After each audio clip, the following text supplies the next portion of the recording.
기도해 주십시오. 네, 충분하다 두 번째 시간인데요.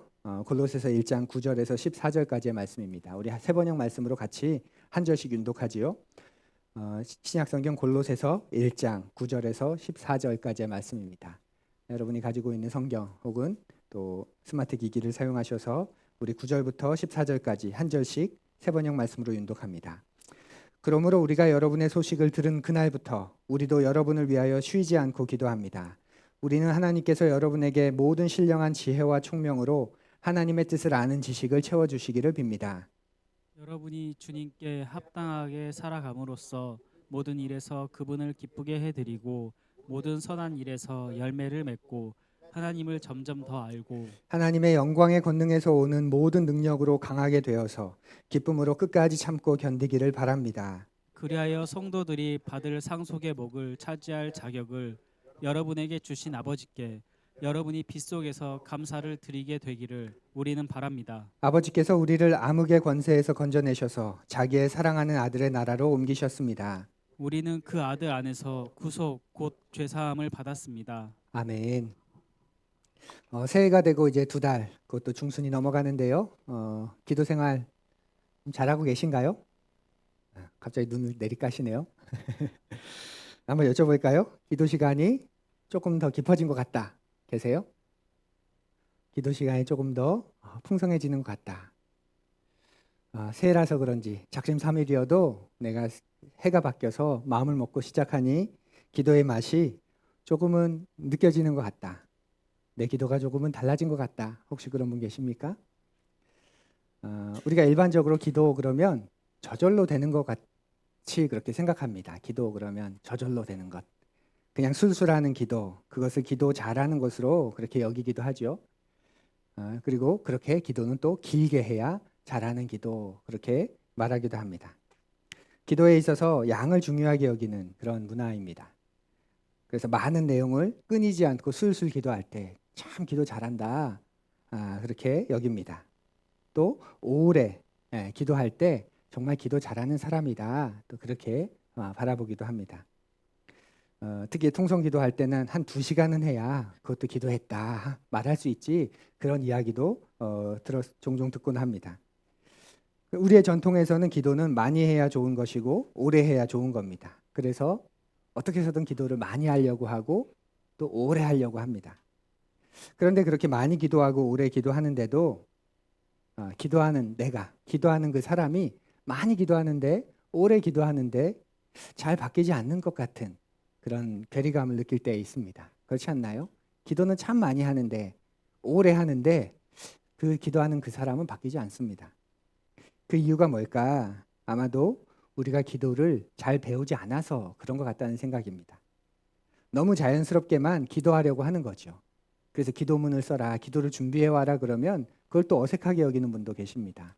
기도는 그냥 마음에 주시는 걸 하는 거지 뭘 그걸 미리 써? 그거 너무 인위적인 거 아니야?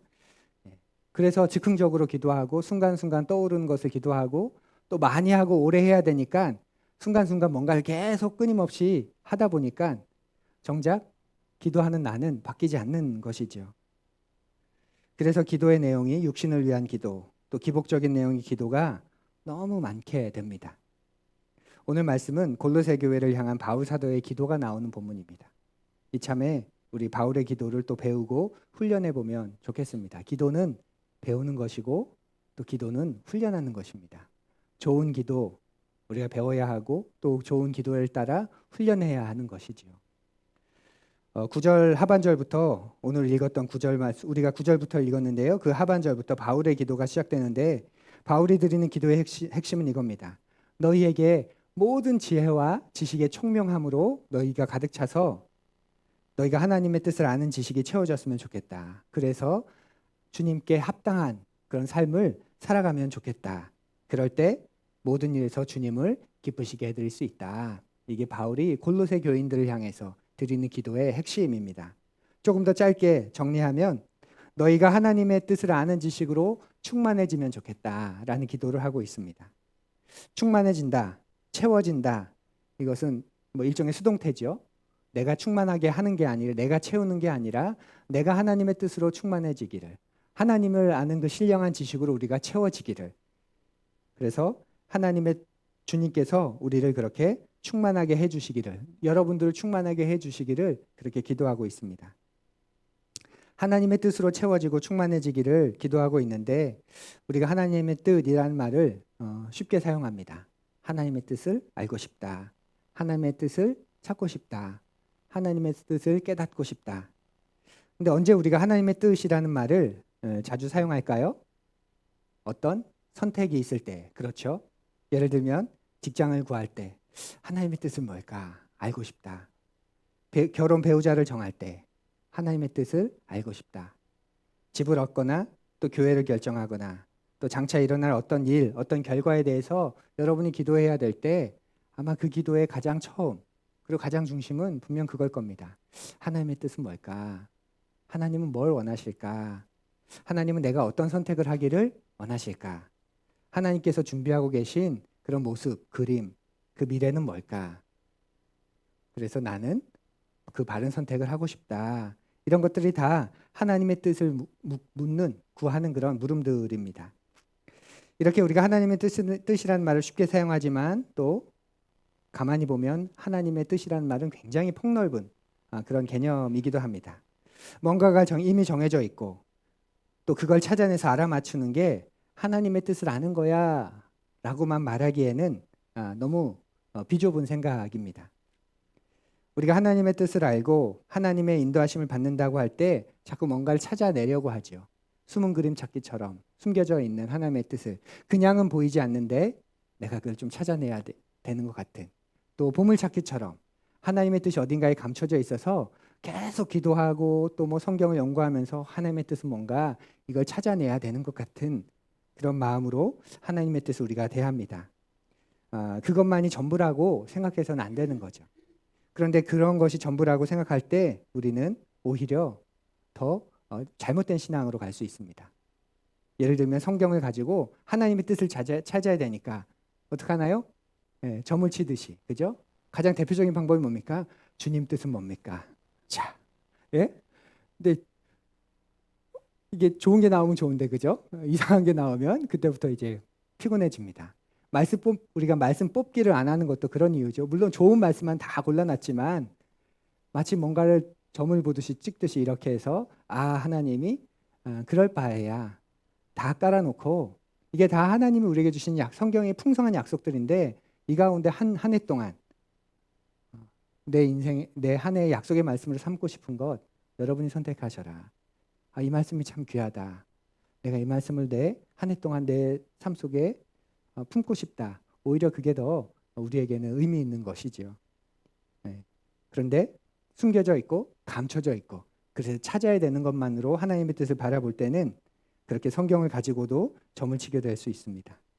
또 소위 기도의 능력이 있다, 은사가 있다는 사람, 그런 사람의 말을 하나님의 뜻보다 더 귀하게, 더 중요하게, 더 의미 있게 여기게 됩니다. 결국 하나님의 뜻보다 사람의 말이 더 중요하게 여겨지게 되는 거죠.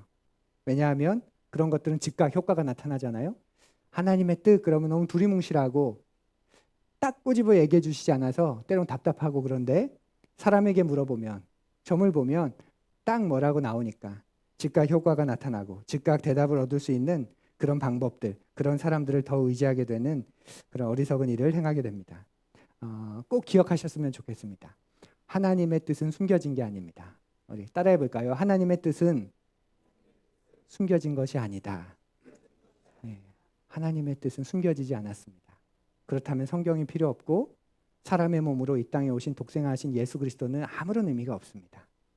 그분이 사람으로 이 땅에 오셔서 하늘의 말씀을 전해주시고 아버지의 뜻을 보여주시고 온 삶으로 그 하나님의 사랑과 그 하나님이 우리에게 원하시는 바를 살아내셨고 죽으셨고 부활하셨는데, 또 그분에 대한 하나님의 말씀이 신구약 성경을 통해서 가득 차 있는데 하나님의 뜻이 숨겨져 있다면 도대체 그것이 무슨 의미가 있겠습니까?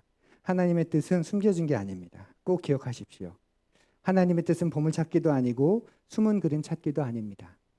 하나님의 뜻은 이미 알려져 있습니다. 그리고 그 하나님의 뜻은 말씀에 담겨져 있으니 우리는 그 말씀에 순종하면 되는 겁니다. 여러분과 저는 충분히 하나님의 뜻대로 살 만큼 이미 하나님의 뜻을 충분히 알고 있습니다. 그래서 시골에 있는 무학의 한 촐로도 얼마든지 하나님을 기쁘시게 하면서 그 하나님과 깊이 동행하는 삶을 살 수 있는 거죠. 초등학교도 못 나온 배우지 못한 사람이라도 얼마든지 충분히 그 하나님의 뜻을 알고 찾고 그 하나님을 기쁘게 하며 살 수 있습니다. 관건은 무엇이냐면 바울 사도가 오늘 드리는 간절한 기도처럼 우리가 얼마나 그 지식이 풍성해지는가, 바로 거기에 관건이 있습니다. 하나님에 대한 지식은 학문이 아닙니다. 뭐가 아니라고요? 학문이 아닙니다. 사람과 사람 사이처럼 하나님과 우리와의 관계는 인격이신 하나님과 인격이신 나와의 관계의 깊이에 의해서 지식의 풍성함이 달려 있습니다. 우린 자꾸 하나님을 지적으로 이성적으로 배우려고 하죠. 이해가 되지 않는다. 나는 받아들여지지 않는다. 근데 하나님은 뭐예요? 이론이 아니라 개념이 아니라 인격입니다. 이해되시죠? 그리고 우리보다 더 우리를 초월한 인격이십니다. 그러니 우리가 그 인격이신 하나님과의 관계의 깊이가 하나님에 대한 지식이 점점점 깊어지는 거죠. 한번 생각해 보세요. 같이 살고 있는 분들을 생각해 보세요. 같이 살지만 20, 30년째 같이 살지만 이해가 되세요? 이해가 되세요? 안 되잖아요. 네. 그 인격과 인격은 그런데 이해가 되진 않지만 어떻게 됩니까? 받아들여집니다. 근데 이게 참 재미있는 말인데 이해가 되진 않지만 이해는 됩니다. 그렇지 않나요? 그게 인격과 인격 사이입니다. 어떤 하나의 진술이라면, 하나의 논리라면, 하나의 어떤 사실이라면 이해되지 않으면 이건 모순이잖아 하고 버리면 됩니다. 근데 하나님은 그런 분이 아니죠. 그분은 인격입니다. 인격이 만드신 창조 세계가 인격적이라는 걸 그것을 증명합니다. 그래서 하나님과 우리 사이의 관계는 그 사이에선 관계가 굉장히 중요합니다. 하나님의 마음을 알게 될 때 그래서 우리는 행복함을 느끼죠. 아, 하나님이 이걸 원하시는구나. 아, 하나님의 마음이 여기에 있구나. 하나님이 이것을 기뻐하시는구나.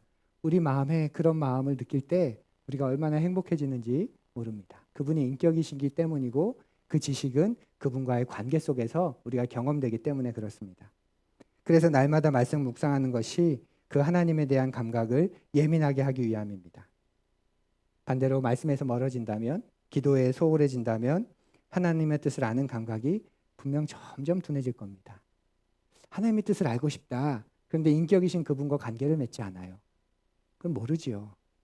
아무리 좋은 그 말씀 책을 읽어도, 주석서를 읽어도, 신앙 서적을 읽어도 하나님의 뜻을 알기는 쉽지 않습니다.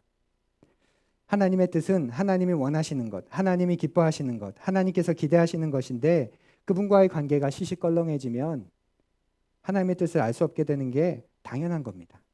근데 반대로 하나님과의 교제가 더 깊어지면 깊어질수록, 더 풍성하게 되면 풍성하게 될수록 우리는 하나님의 뜻을 잘 알 수 있게 됩니다. 하나님의 뜻이 뭔지 잘 모르겠어. 이 말을 계속한다? 그건 겸손함이 아니라 나 요즘 엉망이야, 이런 말이기도 합니다. 엉망이야.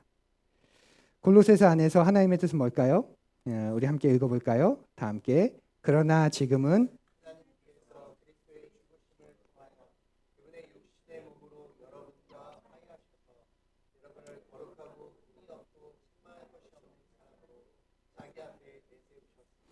바울 사도가 골로새 성도들을 향해서 드리는 기도, 하나님께서 여러분들을 향한 목적, 여러분에게 원하시는 하나님의 뜻, 그것이 무엇인지 22절에서 말합니다.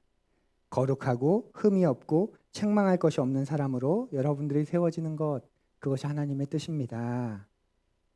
골로새 성도들이 저 위의 것을 찾는 사람이 되는 것, 서로 용서하고 하나님께 감사하고 계속 하나님 앞에 기도하는 사람이 되는 것, 그것이 주님께서 기뻐하시는, 주님을 기쁘게 해드리는 사람이 되는 것이라고 말하고 있습니다. 우리는 순간순간 선택하며 사는데 어떤 건 생각을 좀 오래 하면서 심사숙고하며 선택하기도 하지만 대부분 많은 것들은 금방금방 즉각적으로 결정할 때가 훨씬 더 많습니다. 그럴 때 그런 생각 들지 않으세요? 내가 선택했는데 내가 선택한 것 같지 않은, 그냥 생각 없이 어떤 나라고 하는 존재가 그냥 생각하는 것 같은 그런 마음 들 때가 있습니다. 내가 왜 그때 그런 말을 했을까? 그때 왜 내가 그런 선택을 했을까? 그 당시에는 잘 모릅니다. 그런데 나중에 한참 지나고 돌아보면 그런 후회, 그런 숙고가 생기는 거죠. 내가 왜 그때 그렇게 했을까? 왜 그때 그런 행동을 했을까? 왜 그때 그런 선택을 했을까? 내가 하는 것 같지만 내가 하는 게 아니죠. 뭐가 하는 건가요? 이미 형성된 나, 이미 만들어진 나, 내 안에 계속 견고히 쌓아져간 어떤 경향성, 그것이 즉각 나도 모르게 그냥 툭 하고 그렇게 선택하는 거죠. 그래서 하나님의 뜻을 아는 일은 존재의 문제이고 관계입니다. 하나님과의 관계를 통해서 인격이신 하나님과의 인격의 존재이신 하나님과의 관계를 통해서 내가 계속 그분을 그분과 관계하면서 그분의 영향을 받지 않으면 무엇인가에 다른 그분이 아닌 다른 무엇인가로 인해서 계속 형성되는 내가 어떤 그런 경향성을 가지고 있는 내가 나도 모르게 툭툭 어떤 결정들을 하게 되는 거죠. 내가 했다고 생각하지만 내가 한 게 아니라 그냥 그동안 만들어져가는 내가 선택을 한 겁니다. 하나님의 뜻을 아는 것은 그래서 정보의 문제가 아닙니다. 좀 더 많은 말씀을 좀 더 잘 이해하면 하나님의 뜻을 잘 안다? 아니요. 말씀을 좀 더 잘 쉽게 누군가 가르쳐주면 내가 하나님의 뜻을 잘 알겠다? 천만에요. 하나님의 뜻을 아는 일은 지식의 문제가 아닙니다. 정보의 문제가 아닙니다. 그분과의 관계의 문제입니다. 그분과의 관계가 깊어지고 또 원활하고 그러면 내가 나보고 설교하라 그러면 내가 그런 건 잘 못하겠는데 이게 무슨 말씀이야 그러면 내가 그런 건 잘 모르겠는데 그래 내가 그건 알겠어.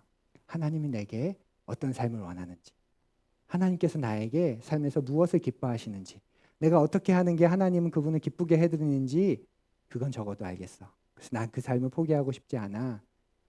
그렇게 고백할 수 있게 되는 길이지요.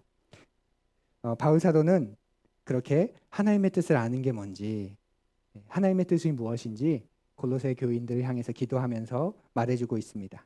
근데 단순히 하나님의 뜻을 말하고 끝나는 게 아니라 거기서 더 한 걸음 나아가기를 기도합니다. 10절 말씀부터 우리 같이 읽어볼까요? 함께 읽습니다. 여러분이 주님께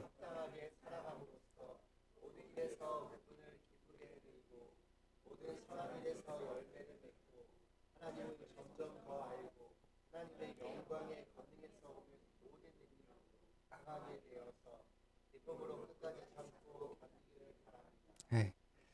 바울 사도가 주님의 뜻을 하나님의 뜻을 여러분들이 잘 알았으면 좋겠다 하고 끝나지 않습니다.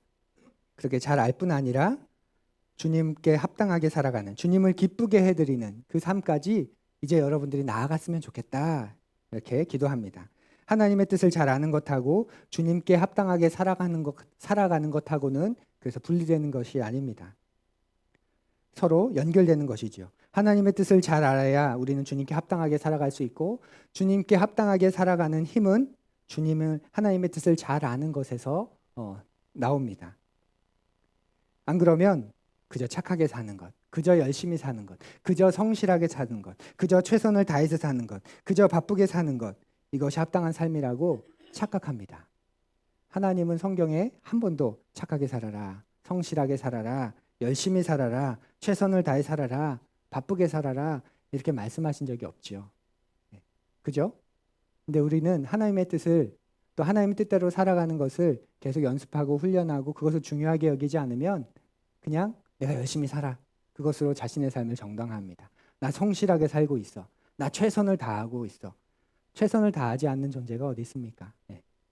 주님을 믿지 않는 사람들도 주님과 상관없는 존재들도 그것이 악인 것을 알면서도 악을 향해서도 자신의 온 힘을 다하는 사람들이 많습니다. 흔히 바쁜 게 좋은 거죠. 그런 인사를 주고받기도 합니다. 그저 인사말이란 건 알지만 그럼에도 바쁜 게 좋은 건 아니죠. 바빠질수록 내가 사라집니다. 내 삶의 여백이 사라지고 여백이 사라지면 주님으로 채워야 될 공간이 점점 줄어들고 그러다 보면 어느새 나는 온데간데 없어지고 만들어진 나 어떤 내 안에 생겨진 경향성 그것이 계속 나를 끌고 갈 뿐이지요. 성령님께서 주시는 지혜와 총명으로 우리가 하나님의 뜻을 알아가게 될 때 그때 우리는 예수 그리스도께서 보시기에 합당한 삶을 비로소 살아갈 수 있게 됩니다. 그럴 때 범사의 모든 일에서 주 예수 그리스도를 기쁘시게 하는 그런 하나님 나라 백성이 될 수 있는 것이죠. 그러니 바르게 아는 것으로 충분하지 않고 합당하게 살아갈 때 주님은 기뻐하십니다. 암과 삶이 같아질 때 주님은 좋아하십니다. 그래서 하나님 나라는 어느 곳에 임할까요? 하나님의 뜻을 아는 곳에 하나님 나라가 임하지 않습니다. 하나님 나라는 하나님의 뜻을 살아내는 곳에 임합니다. 주님께서 가르쳐 주신 기도가 그걸 말하지 않습니까?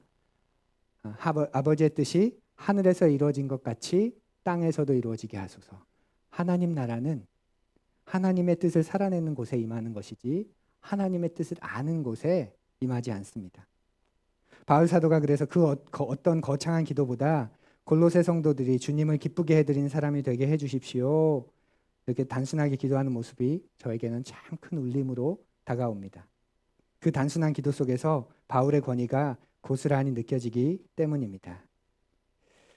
우리가 살고 있는 시대는 권위를 점점 부정하는, 권위가 많이 사라진, 권위가 많이 손상된 그런 사회이지요. 부모가 자기 자식에게도 함부로 이래라 저래라 할 수 없는 그런 시대가 되었습니다. 인류의 경험에서 오는 그런 절대 권력으로부터 받은 피해, 부당한 권력으로 받은 그런 억울함, 그런 것들 우리가 역사적으로 경험을 많이 했기 때문에 거기에서 오는 그런 알레르기 반응이 있기도 합니다. 게다가 개인주의가 점점 심화되면서 이제는 권위 자체를 너무나도 싫어합니다. 권위를 내세우면 즉시 꼰대 취급을 하는 거죠. 그래서 슬프게도 오늘날 우리는 선한 권위마저도 실종된, 마땅한 권위마저도 실종된 그런 사회 속에 살고 있습니다. 사람들은 그저 자기 소견에 옳은 대로만 살고 싶어 합니다. 자기 소견에 옳은 대로, 자기 소견에 편한 대로, 자기 소견에 와 닿는 대로 말이지요. 그런 시대에 목회자로 산다는 게 어떤 건가 때로는 많이 내적으로 괴로울 때가 있습니다. 제가 여러분의 신앙에 대해서 과연 어느 정도 강하게 도전할 수 있을까? 어떻게 대하는 게 권위적이지 않고 인격적으로 대하는 건가? 아직도 잘 많이 모르겠습니다. 한쪽에서는 교우들과 불편한 관계를 맺지 않으려고 영적인 지도자로서의 책임을 외면하는 그런 존재는 되고 싶지 않다라는 그런 다짐이 분명히 있지만 그런데 그게 어떻게 하는 건가? 그건 아직도 잘 모르겠습니다.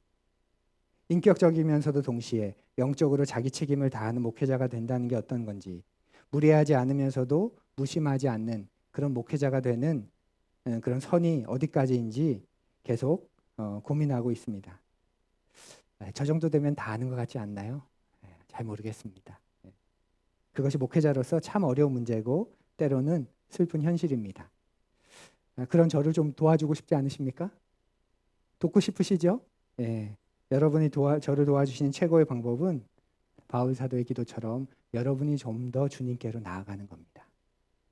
여러분이 좀 더 주님께로. 저도 주님께로 나아가기 위해 애쓰고 있는데 저 안에도 여러분도 주님께로 나아가기 위해 애쓰면 어느 순간 가까워 있지 않을까요? 그죠? 어느 순간 우리 공동체는 많이 닮아 있고 많이 가까워져 있을 겁니다. 그러니 주님 앞으로 좀 더 나아가십시오. 말씀으로 좀 더 나아가십시오.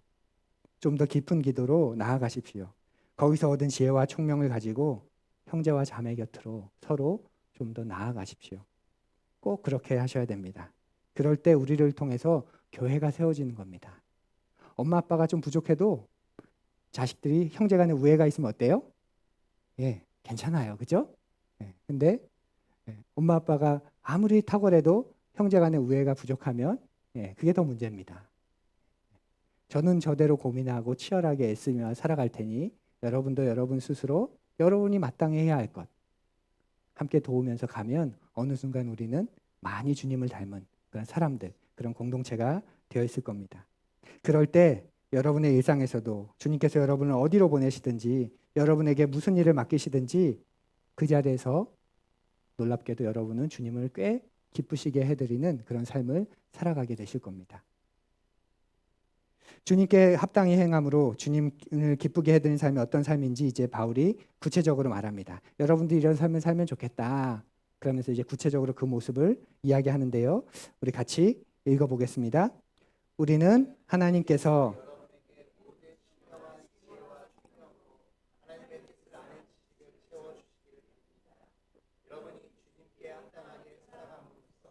모든 일에서 그분을 기쁘게 해드리고 모든 선한 일에서 열매를 맺고 하나님을 점점 더 알고 하나님의 영광의 권능에서 오는 모든 능력으로 강하게 되어서 네. 기쁨으로 끝까지 참고 견디기를 바랍니다. 네, 여기까지 보죠. 예. 바울이 네 가지 구체적인 삶을 여기서 말하고 있는데요. 선한 일에서 열매를 맺게 해 주십시오. 하나님을 점점 더 알게 해 주십시오. 하나님의 능력으로 강하게 되어서 모든 것을 참고 견디게 해 주십시오. 우리의 구원에 대해서 하나님 아버지께 감사하는 그런 성도들이 되게 해 주십시오. 이렇게 구체적으로 주님을 기쁘게 해드리는 삶이 뭔지 구체적으로 열거하면서 기도하고 있습니다. 이 가운데 특별히 세 번째 삶을 오늘 살피려고 하는데요. 하나님의 능력으로 강하게 돼서 모든 것을 견디고 오래 참게 해 주십시오. 이것이 골로새 교인들을 향해서 드리는 바울의 기도입니다. 사랑하는 푸른 여러분, 여러분과 제가 주님께 합당하게 사는 것은 또 주님을 기쁘게 해드리는 삶은 어떤 삶이냐면 기쁨으로 모든 것을 견디고 오래 참는 사람이 되는 것입니다. 기쁨으로 모든 것을 견디고 오래 참는 사람이 되는 것. 알긴 알겠는데 그게 참 좋은 건지는 알겠는데 우리 힘으로 안 된다는 것. 기쁨으로 모든 것을 견디고 그것도 오래 참아 그것도 기쁨으로 좋은 건지는 알겠는데 어려운 거야. 쉽지 않은 거야. 그렇게 다가오지요. 우리가 인간이기 때문에 겪는 여러 가지 고난들이 분명히 있습니다. 또 그리스도인이기 때문에 당하는 어려움도 손해도 가슴앓이도 있습니다. 그런 것들을 한두 번도 아니고 여러 번 견디고 또 오래 참는 것 힘든 일입니다.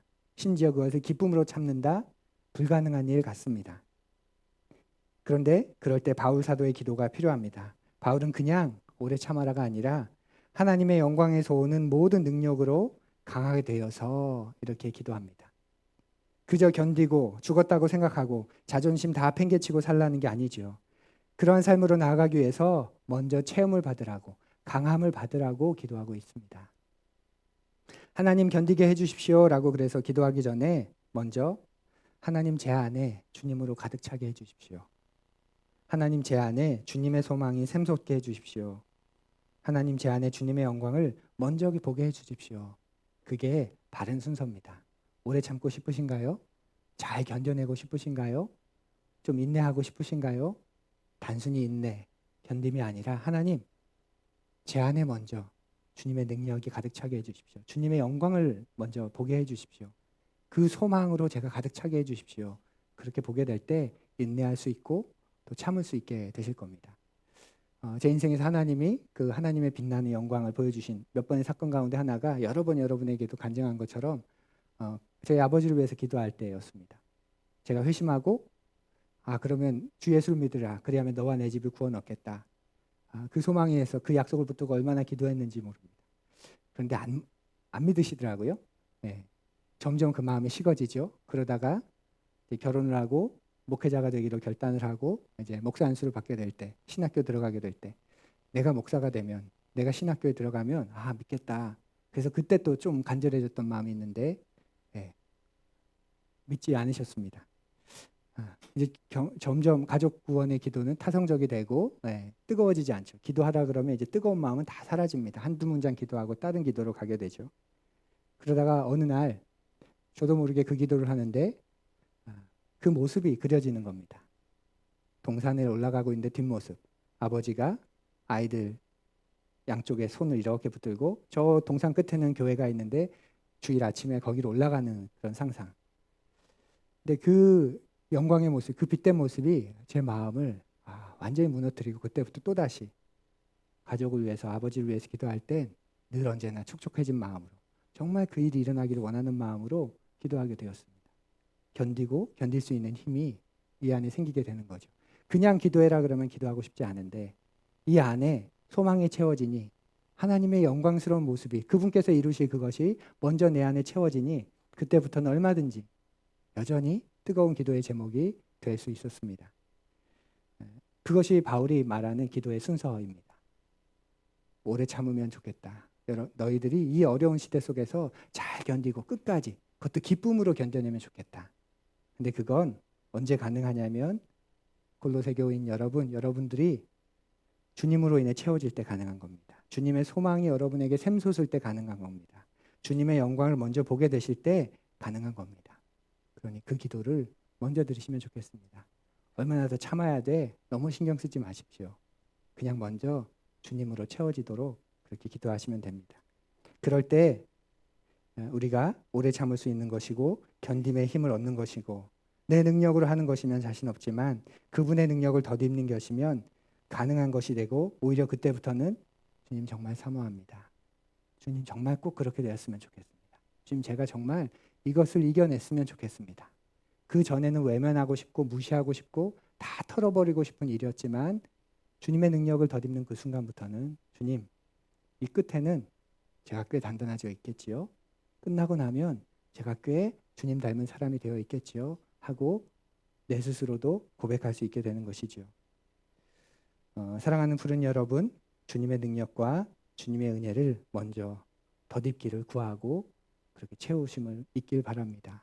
우리 아이들을 위해서 기도할 때도 연약한 서로를 위해서 기도해 줄 때도 단순히 어떤 문제가 해결해 주기만을 기도하기 전에 우리 아이들이 주님의 사랑으로 가득 채워지게 해주십시오. 주님의 그 영광으로 주님의 그 신실함을 소망하는 아이들로 가득 채워지게 해주십시오. 그렇게 기도할 때 그 안에서 점점 주님께서 주신 힘들이 넘쳐나게 될 겁니다.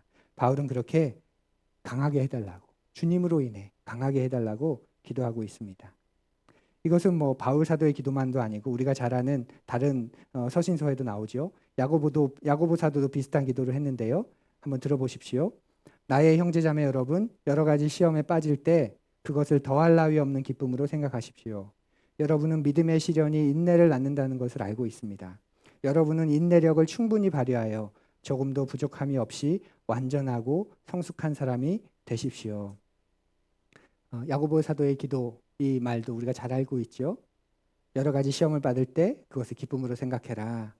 왜냐하면 믿음의 시련이 인내를 낳는 것을 너희가 알기 때문이다. 인내를 온전히 이루라. 조금도 부족함이 없고 온전한 사람이 될 것이다. 시험과 시련은 기본적으로 사람을 망가뜨립니다. 그 강도가 세면 셀수록 센 시험, 센 시련 그런 것들은 그 인격을 사람과 그 인격을 망가뜨립니다. 그런데 하나님께 붙들림 바 된 여러분과 저는 그분의 능력을 구하며 덧입어 살기를 바라는 여러분과 저는 시험과 시련이 인내를 만들어내는 존재입니다. 보통 세상에서는 어려움이 그 사람을 망가뜨리지만 인격도 망가지고 세상을 바라보는 시야도 망가지고 가치관도 비관적이 되고 그래서 어려움을 당한 사람일수록 점점 망가지지만 주님 안에 있는 사람에게는 시련과 시험이 점점 인내를 만들어내게 됩니다. 그리고 그 인내는 여러분과 저를 조금도 부족함이 없는 온전한 성도가 되는데 반드시 필요한 것이 되지요. 그래서 시험을 당하면 시련이 찾아오면 그 앞에서 기뻐하되 온전히 기뻐해라. 야고보 사도도 이렇게 말하고 있는 겁니다. 시련 앞에서 이런 안목이 있어야 우리는 기쁘게 인내할 수 있습니다. 우리가 강하게 된다는 건 결코 외적인 힘, 물리적인 힘이 강해진다는 말이 아닙니다. 세상적으로 성공해져서 세지고 강해지고 아무도 함부로 할 수 없는 사람이 된다는 것이 결코 아닙니다. 요셉을 생각해 보십시오. 요셉이 애굽의 총리가 되었기 때문에 강해진 건가요? 요셉은 결국 어쨌거나 마지막에 애굽의 총리가 되었기 때문에 해피엔딩인 거고 다 잘 된 건가요? 아니지요. 그가 먼저 있었던 그런 시련 앞에서 강해지지 않았다면, 온전해지지 않았다면 철저하게 망가졌을 겁니다. 형들이 자기를 팔았을 때 망가졌을 거고, 누명을 쓰고 옥에 갇혔을 때 망가졌을 거고, 자신이 꿈을 해몽해 주면서 도움을 줬던 사람들이 자기를 번번이 잊어버리고 배신한 것 같을 때 완전히 망가졌을 거고 그럴 겁니다. 그런 사람이 총리가 됐다? 네, 폭주하겠죠. 폭주. 자기가 이제까지 당했던 것들을 다 고스란히 갚아주기 위해서 아마 폭주할 겁니다.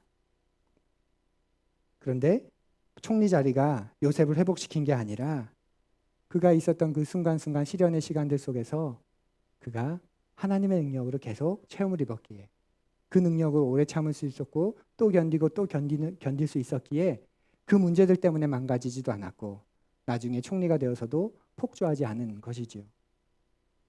세상 사람들은 그런데 강하게 되고 싶어 합니다. 왜냐하면 내가 강해져야 남을 다스릴 수 있고 남을 부릴 수 있고 무시당하지 않으니 강하게 되고 싶어 합니다. 자기의 영역, 자기의 나라, 자기의 세상을 만들기 위해 강함을 꿈꿉니다. 하지만 그리스도인들은 다릅니다. 여러분과 저는 진짜 강한 게 뭔지 알고 있는 사람들입니다. 구주이신 예수 그리스도께서 십자가에서 진짜 강함이 뭔지, 진짜 사랑의 힘이 뭔지를 보여주셨기 때문에 그렇습니다. 사랑하는 부른 여러분, 우리가 돈에 대한 관심 없을 수 없습니다. 없어서도 안 됩니다. 자녀에 대한 관심 없을 수 없습니다. 사업에 대한 관심 없을 수 없습니다. 우리의 인생 내내 떠날 수 없을 겁니다. 하지만 그것이 우리의 모든 관심, 모든 삶이 되어버리면 안 되겠지요. 우리의 관심은 우리의 내적인 강함을 통해서 하나님의 영광스러운 권세를 드러내는 것입니다. 그래야 시련 속에서도 신앙의 힘으로 잘 견디고 오래 참는 것을 세상이 볼 수 있고 세상이 우리 뒤에 계신 하나님을 분명 느끼게 될 것입니다. 그리고 이것이야말로 우리의 진짜 강함입니다. 우리의 강함은 하나님의 강하심, 예수 그리스도의 강하심, 하나님의 사랑의 힘을 증명하기 위한 강함이기 때문에 그렇습니다. 저도 바울 사도의 말을 이어받아서 여러분을 위해 그렇게 기도하겠습니다. 하나님, 우리 푸른 이들을 강하게 해주십시오. 세상에서 내가 가진 것으로, 내가 이룬 것으로 강해지는 사람이 아니라 하나님의 영광의 권세로 강해지는 사람이 되게 해주십시오. 하나님의 영적인 자녀인 것을 믿기에 굴복하거나 타협하지 않을 만큼의 옹골진 신앙으로 강해지는 그런 사람들이 되게 해주십시오. 그래야 세상이 우리를 미워해도 잘 견뎌내고 오래 참을 줄 알고, 그것도 어쩔 수 없이 오래 참는 게 아니라 기쁘게 감당할 수 있는, 그래서 장차 이루어진 모습을 소망할 수 있는 그런 사람이 되게 해주십시오. 그렇게 기도합니다. 바울의 기도를 정리해 보면, 바울은 골로새 교회의 소식을 들은 에바브로를 통해 들은 그날부터 골로새 교회를 위해서 분명 기도했을 겁니다. 당시 유대인의 전통은 하루 5번, 사도행전에 나오는 것처럼 기도의 시간을 따라 하루 5번 기도했지요. 그때마다 골로새 교우들을 잊지 않고 기도했을 겁니다. 골로새 교우들이 주님께 합당히 행하게 해주십시오. 주님을 기쁘게 해드리는 사람이 되게 해주십시오. 하나님의 뜻을 아는 지식이 충만해지게 해주시고 하나님과의 관계가 더 깊어져서 그들이 그 힘으로 오래 참고 견디는 그런 사람들이 되게 해주십시오. 그렇게 기도했을 겁니다. 그것이 바울의 기도고 여러분과 제가 변치 않고 사모해야 할 그런 기도입니다. 우리가 세상에서 무슨 일을 하든 어떤 이야기를 가지고 이곳에 모여서 예배하든 우리가 어떤 교회를 세우든 여러분과 저를 향한 주님의 기도는 바로 이런 성도들이 되는 것, 이런 그리스도인이 되는 것입니다. 사랑하는 부른 여러분, 오늘 우리도 바울의 이 기도를 드리면 좋겠습니다. 오늘 마무리 기도는 바울의 기도를 우리 같이 한번 천천히 눈과 마음으로 집중해서 읽으면서 이 기도가 나의 기도가 되고 주님이 이 기도를 배우겠습니다. 이렇게 기도해야 한다는 것을 제가 훈련하겠습니다. 그렇게 함께 기도하면 좋겠습니다. 우리 함께 천천히 함께 기도합니다. 우리는 하나님께서 여러분에게 모든 신령한 지혜와 총명으로 하나님의 뜻을 아는 지식을 채워주시기를 빕니다. 여러분이 주님께 합당하게 살아감으로써 모든 일에서 그분을 기쁘게 해드리고 모든 선한 일에서 열매를 맺고 하나님을 점점 더 알고 하나님의 영광의 권능에서 오는 모든 능력으로 강하게 되어서 기쁨으로 끝까지 참고 견디기를 바랍니다. 그리하여 성도들이 받을 상속의 몫을 차지할 자격을 여러분에게 주신 아버지께 여러분이 빗속에서 감사를 드리게 되기를 우리는 바랍니다. 아버지께서 우리를 암흑의 권세에서 건져내셔서 자기의 사랑하는 아들의 나라로 옮기셨습니다. 우리는 그 아들 안에서 구속 곧 죄사함을 받았습니다. 아멘.